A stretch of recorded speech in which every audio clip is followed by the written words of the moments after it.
আমি যদি ছাত্র আন্দোলনের বিপক্ষে থাকতাম আমার তো এইসব পোস্ট করার কোনো কথা না। ওকে ফাইন, আমি একটা কথা বলেছি, সুখে থাকতে ভূতে গেলে। আমি এটা কেন বলেছি, আমি কোন সেন্সে বলেছি? আমি বলেছি পজিটিভলি, আপনারা এটাকে নেগেটিভলি নিয়ে গেছেন। কারণ আমি ছাত্র আন্দোলনের পক্ষে ছিলাম, আমি চেয়েছিলাম ছাত্রদের দাবি পূরণ হোক, কিন্তু আমি কোনো রক্ত চাইনি, আমি কোনো মৃত্যু চাইনি। আমি চাইনি ছাত্ররা একের পর এক মৃত্যুবরণ করুক, ছাত্ররা মরুক।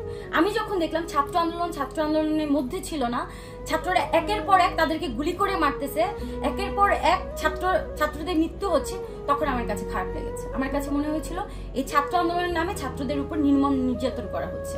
তখন আমি এই পোস্টটা করেছি। আপনারা কি জানেন যে আমার নিজের আপন ছোট ভাই সোহেল রানা, তাকে পুলিশ ধরে নিয়ে গিয়েছিল? আমার ভাই নিজের ছাত্র আন্দোলনের সাথে জড়িত। আজকে আমার ভাইকে পুলিশ যখন ধরে নিয়ে গিয়েছিল, তখন আমি আমার বোন হিসেবে আমার কতটা কষ্ট লেগেছে আমি জানি, আমার মা কতটা কষ্ট পেয়েছে আমি জানি। আপনারা তো সেটা বুঝবেন না, যার যায় সে বুঝে। আমার মার একমাত্র ছেলে, আমরা 3টা বোন, একটা ভাই।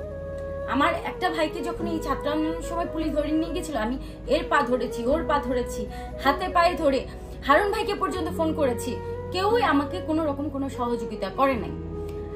তারপর 2 দিন 3 দিন আমার ভাই জেলে থাকার পরে মানুষের হাতে পায়ে ধরে আমার মা গিয়ে জেল থেকে আমার ভাইকে ছুটাই নিয়ে আসছে।